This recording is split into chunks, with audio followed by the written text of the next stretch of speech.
خلوص سے کریم کربلا کی صف ادا کا اہتمام کرتے ہیں، لیکن بدقسمتی ہے، میں نے خود دیکھا ہے کیونکہ میرا تجربہ ہے داخلے کا، تو کچھ لوگ جب صف ادا کا اہتمام کرتے ہیں، سارے نہیں 99% خلوص سے اہتمام کیا جاتا ہے، لیکن کچھ لوگ ہیں جو جب صف ادا کا اہتمام کرتے ہیں تو کچھ خاص لوگوں کو خاص پروٹوکول دیا جاتا ہے، مومنین کو اس طرح عزت نہیں دی جاتی، نہ ان کو تبرک اس طرح دیا جاتا ہے، لیکن ہمارا یہ عقیدہ ہے، ہمارا یہ یقین ہے کہ اس صف ادا پہ ثابت بھائی نے بھی پہلے ہی عرض کیا، آپ کو بتایا انہوں نے عزت حسین پہ بلند صلوات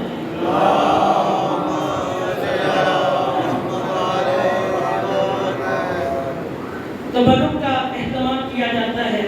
ہمارا یقین ہے، ہمارا عقیدہ ہے اس صف ادا پہ صرف مومنین نہیں آتے بلکہ ملائکہ بھی یہاں آتے ہیں، صرف ملائکہ نہیں آتے، ارواح معصومین یہاں پہ تشریف لے کے آتے ہیں، تو سب سے بڑے عزادار تو خود مولا سید الساجدین علی زین العابدین ہیں۔ اس بات کا پڑھنے والے کو بھی احساس ہونا چاہیے، بانی مجلس کو بھی احساس ہونا چاہیے، حاضرین کو بھی احساس ہونا چاہیے، وہ کس بات کا آئے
اس کو کیا اکڑ میں ذات ہونا چاہیے یا اس میں عاجزی ہونی چاہیے؟ یہ بھی میں آپ کو شعر میں بتانے لگا ہوں. ہے یہ وہ